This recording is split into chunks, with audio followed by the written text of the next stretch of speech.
I'm very proud to stand before you as a strong supporter of ADL and its mission. I'm glad to be here with my friend Jonathan Greenblatt, Abe Foxman. Is Abe here? He's not here. Well, he's a good friend of mine, and tell him I missed him. Esther Epstein, Moran Benai, Ellen Carr, Chief Acevedo, Vanita Gupta, who's going to be speaking after me, and I just had the opportunity to spend a little bit of time with Judy and Dennis Shepard. I did not see LaVon Harris, who's the sister of James Byrd, but I'm sure she's here. In the early years of the 20th century, ADL was founded to combat bigotry and stamp out hateful defamation. At that time, the disgusting defamation of the Dreyfus case in France was fresh in people's minds. In the newspapers, the horrific lynching of Leo Frank mirrored the painful images of other lynchings and violence against African Americans and indeed other minorities. It was an age of exclusion and division, of attempts to define America narrowly by race and faith and origin. The slanders employed against Jewish people dated back to the ages of blood libel, expulsion, and crusades. But in the modern age, they were used to dehumanize those who sought safety in the only country on earth whose foundational premise was the human dignity and equality of every person. And ADL recognized that fundamental truth of history, that, as the historian Deborah Lipsap once wrote, quote, "Anti-Semitism begins with the Jews, but never ends with the Jews." That is the single garment of destiny of which Dr. Martin Luther King wrote, "Jewish people are one of the strands bigots try to unravel first." From the very beginning, ADL has recognized that the best way to protect safety and rights of Americans Jews is by working to protect the safety and rights of everyone.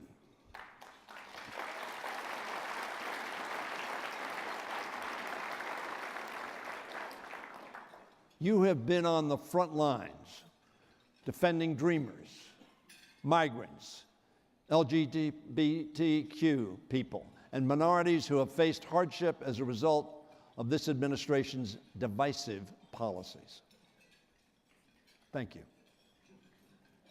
Thank you for that. Today, in the early part of the 21st century, your work has never been more critical. We live in a dangerous moment when vile, time-worn hatreds are being given a degree of social acceptance, frankly, not seen for decades. When people are being dehumanized once more for political ends. In the United States and across Europe, populist far-right political leaders and movements thrive on division and exclusion, on scapegoating and fear. To achieve that, they give cover to bigots. They employ 21st century technology to weaponize information and spread centuries-old falsehoods. Anti-Semitism has emerged as one of the central tactics in their safe strategy as they attempt to divide people and pit group against one another. Frankly, wherever the alt-right has infiltrated the mainstream of conservative politics, we have seen an increase in hateful attacks rooted in anti-Semitism, Islamophobia, misogyny, homophobia, transphobia, xenophobia, and of course, racism. Just last week, Chancellor Angela Merkel stated, and I quote, "There is to this day not a single synagogue, not a single daycare center for Jewish children, not a single school for Jewish children that does not need to be guarded by German policemen. How sad. How terrifying. How unacceptable. How wrong. In the country that perpetrated a genocide against the Jewish people less than 80 years ago, Jews are being warned that being visibly Jewish in public could invite violence by white nationalists and neo-Nazis. Never again. Never now. Never again and never now.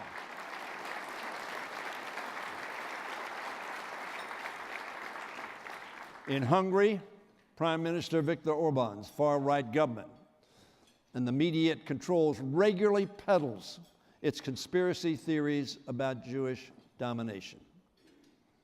Last year, the right-wing Polish government passed a law that made it a criminal offense to allege any Polish involvement in the Holocaust, a dangerous and dishonest attempt to rewrite history. And if we rewrite that history, we may well be condemned to relive it. In France, a far-right party founded by a convicted Holocaust denier won the most French seats in last week's European parliamentary election on a platform of nationalism and exclusion. The alarm bells are ringing. In all of these countries where right-wing anti-Semitism has been brought into the mainstream, it has been joined by broad and pervasive anti-immigrant, anti-Muslim, anti-LGBT bigotry as well. Here in America, land of the free and the home of the brave, we hold these truths to be self-evident. Here in America, we are witnessing that same phenomenon. The same leaders and media figures who have rallied against migrants and sought to close our borders have also fueled hatred against Muslim communities and pushed discrimination against gay, lesbian, and transgender people. Never again, never now. According to the report ADL issued in April, the United States experienced a doubling of anti-Semitic assaults from 2015 to 2018. Tragically, 2018 also saw the deadliest anti-Semitic attack in the history of our country. The horrific shooting at Tree of Life congregation in Pittsburgh. The attack on a synagogue outside San Diego, just hours before your report came out, amplified the alarm bells that it raised. Meanwhile, the stream of right-wing vitriol aimed at Latino immigrants, Muslim Americans, LGBT people, and other minorities has undoubtedly contributed to violence targeting these groups. We've seen migrant families forcibly separated at the border and children held in cages. We've seen violent assaults against Muslims and a ban on people from certain Muslim-majority countries coming to the United States. A religious test, if you will. We've seen transgender Americans banned from serving in our military. And we've seen African American worshipers gunned down in historically black church, Mother Emanuel in Charleston, South Carolina. And the burning of African American churches in parts of the South. Early in his administration, President Trump brought to the White House people like Steve Bannon and Sebastian Gorka and others who built their careers on dog whistling to racist, anti-Semites, and xenophobes. I understand that's tough language, but these times demand honesty. These times demand tough language. These times demand that we stand up. These times are not for dissembling. Neo-Nazis and alt-right protesters gathered in Charlottesville, Virginia in 1927 and chanted, "Jews will not replace us. Jews will not replace us." In a march that also drew many peaceful counter-protesters. Sadly, President Trump declared that there were, quote, "very fine people on both sides." If we draw those kinds of parallels, we do so at our own peril.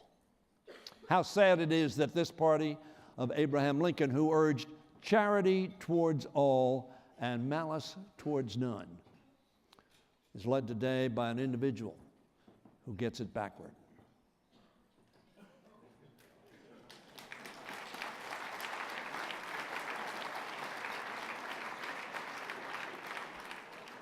In February, we brought a resolution to the House floor condemning hate and passed it with unanimous Democratic support.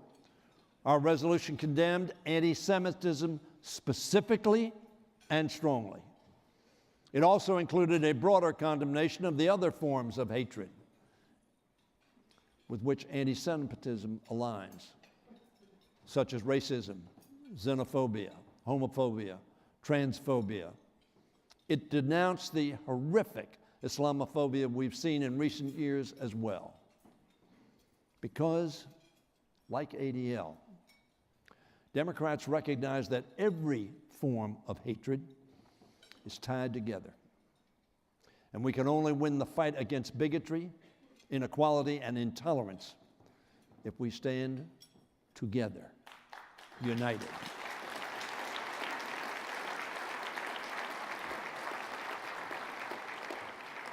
I want to thank each of you and all of you and ADL for your long-standing efforts to combat Islamophobia and what ADL has called pernicious conspiracy theories about Muslims in our country. Now with threats of violence targeted against Muslim members of Congress. There may be political or policy disagreements in our country, but threats like these ought never to be acceptable, period.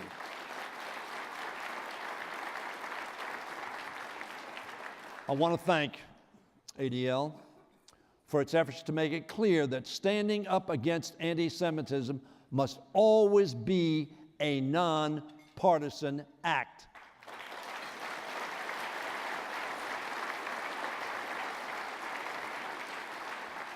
That neither my party or the Republican Party ought to claim that it alone defends the Jewish community against hate.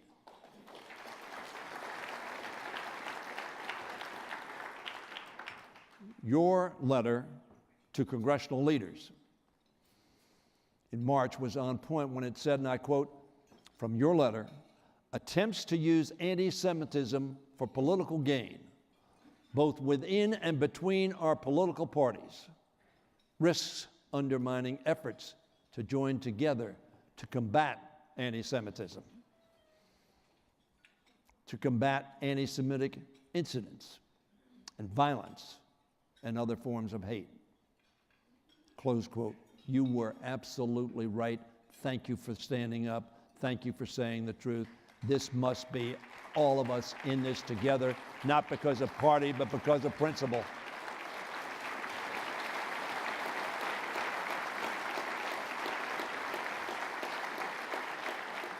And ladies and gentlemen, that is the danger we face in 2019. That too many leaders throughout the world aren't just ignoring the reality of 21st century anti-Semitism, they're facilitating it to fuel their politics of division, as has been done to such great harm in history past. And they're using the fight against anti-Semitism as a cover to divide even further. As we've seen, anti-Semitism is the canary in the coal mine of hate. The canary in the coal mine of hate is anti-Semitism. It is incumbent upon leaders of all philosophies and parties to come together to reject the politics of prejudice, to reject hate and make a clear case for the principles upon which our democracies were founded: justice, freedom, tolerance, and equality, and the rights and dignity of every individual, irrespective of difference. This fight is part of a larger battle being waged across the world between those who see division as a tool of domination and those who see diversity and inclusion as the politics of success and principle. I'm reassured, knowing that all of you will continue working hard to make our country and the world a safer, more tolerant place for us all. For my 3 daughters, one of whom is gay, for my 3 grandchildren, and for my 4 grandchildren. You fight for them. I understand that, and I thank you for it.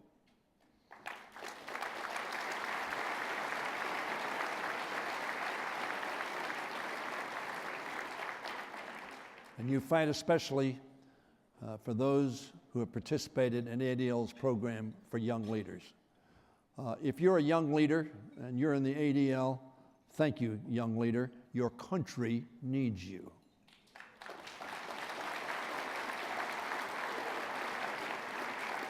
It needs your resolve, your energy, and your passion for ADL's mission to educate and to fight back against hate and division. ADL's mission and advocacy is as critical today, I suggest to you, as it has ever been. The fight for equality and the principles upon which this nation was founded are always at issue and must always be defended. 10 years ago, ADL was at the forefront of the fight to pass the landmark Matthew Shepard and James Byrd Jr. Hate Crimes Prevention Act. I was proud to be a member of the Congress of the United States, and I was proud to be the majority leader, as I am now, and I was proud to bring that legislation to the floor. And you were right there when I helped lead the effort to overturn Don't Ask, Don't Tell.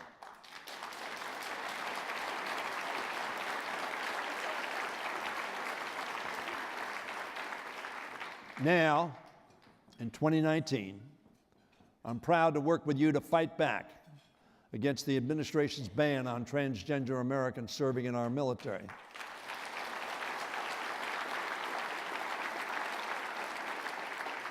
And last month, with your help, we passed the Equality Act.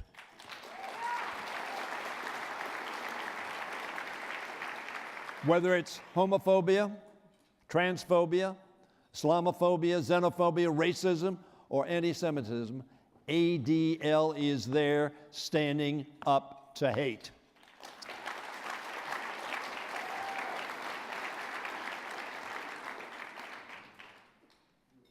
And I am proud to be by your side in that effort. I am proud that my Democratic colleagues will be at your side in that effort. That is our resolve. That is our promise. And therefore, when the purveyors of malice ring the bell of bigotry, let none of us ask for whom the bell tolls. But with the poet Donne, let us know that it tolls for us. And in that conviction, let us all respond accordingly. This is America. Hate is not welcome. God bless you. Thank you very much. Thank you all. Thank you. Thank you. Thank you. Thank you. Thank you.